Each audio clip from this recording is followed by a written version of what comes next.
20 ఏళ్ల క్రితం హీరోయిన్ గా చెప్పుకోవడం గొప్ప కాదు. 20 ఏళ్లుగా మెప్పిస్తూనే ఉండడం గొప్ప అని ఓ వేడుకలో త్రిష గురించి విజయ్ చెప్పిన మాటలు ఇప్పటికీ తెగ వైరల్ అవుతూనే ఉన్నాయి. 20 ఏళ్లు కాస్త 25 ఏళ్ల ప్రస్థానం వైపు అడుగులు వేస్తున్నారు. కొన్నిసార్లు ప్లానింగ్ కలిసొస్తే మరికొన్నిసార్లు ఫ్లో కూడా కలిసొస్తుంది త్రిషకు అని అంటున్నారు క్రిటిక్స్. 2 దశాబ్దాలుగా స్టార్ హీరోల చిత్రాలతో మెప్పిస్తూ ఉన్నారు త్రిష. ఇప్పుడు 2.0 వర్షన్ అన్నట్టు ఇంకా అందంగా కనిపించడానికి కృషి చేస్తున్నారు. నటన తప్ప ఇంకే విషయం మీద నా ఫోకస్ లేదు. ఫ్యాన్స్ ని ఎంటర్టైన్ చేయడానికి అన్ని విధాల జాగ్రత్తలు తీసుకుంటూనే ఉన్నాను అంటున్నారు త్రిష. రెగ్యులర్ కమర్షియల్ సినిమా అయినా, చారిత్రాత్మక సబ్జెక్ట్ అయినా పర్ఫార్మెన్స్ ప్లస్ గ్లామర్ కి స్కోప్ ఉంటే మేకర్స్ ఫస్ట్ చాయిస్ త్రిషే అవుతున్నారు.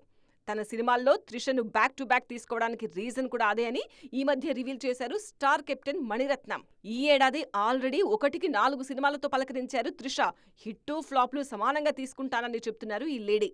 అన్నీ పర్ఫెక్ట్ గా ఉంటే సూర్యతో నటించే కరుప్పు కూడా ఈ ఏడాదే ప్రేక్షకుల ముందుకు రావాల్సిందే. సూర్య త్రిష జోడీకి కోలీవుడ్ లోనే కాదు, సినిమా సర్కిల్స్ లో మంచి క్రేజ్ ఉంటుంది. ఆ మ్యాజిక్ ని కరుప్పులో చూడ్డానికి మేం రెడీ అంటున్నారు ఫ్యాన్స్. ఈ దీపావళికి రిలీజ్ అవుతుందనుకున్న కరుప్పు వచ్చే ఏడాది సంక్రాంతికి షిఫ్ట్ అయ్యే సూచనలు చాలానే కనిపిస్తున్నాయి. సో 2026 సంక్రాంతికి కరుప్పు, సమ్మర్ కి విశ్వంభరతో రెడీ అవుతున్నారు త్రిష. కోలీవుడ్ లో కరుప్పుకి ఎంత క్రేజ్ ఉందో, స్టాలిన్ తర్వాత వచ్చే విశ్వంభరకి టాలీవుడ్ లోనూ అంతే క్రేజ్ ఉంది.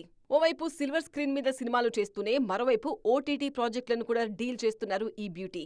పోలీస్ ఆఫీసర్ గా త్రిష నటించిన బృంద ఫస్ట్ సిరీస్ జనాలను మెప్పించింది. అందుకే నయా కేస్తో బృంద మళ్లీ రెడీ అంటూ సెకండ్ చాప్టర్ ని అనౌన్స్ చేశారు మేకర్స్.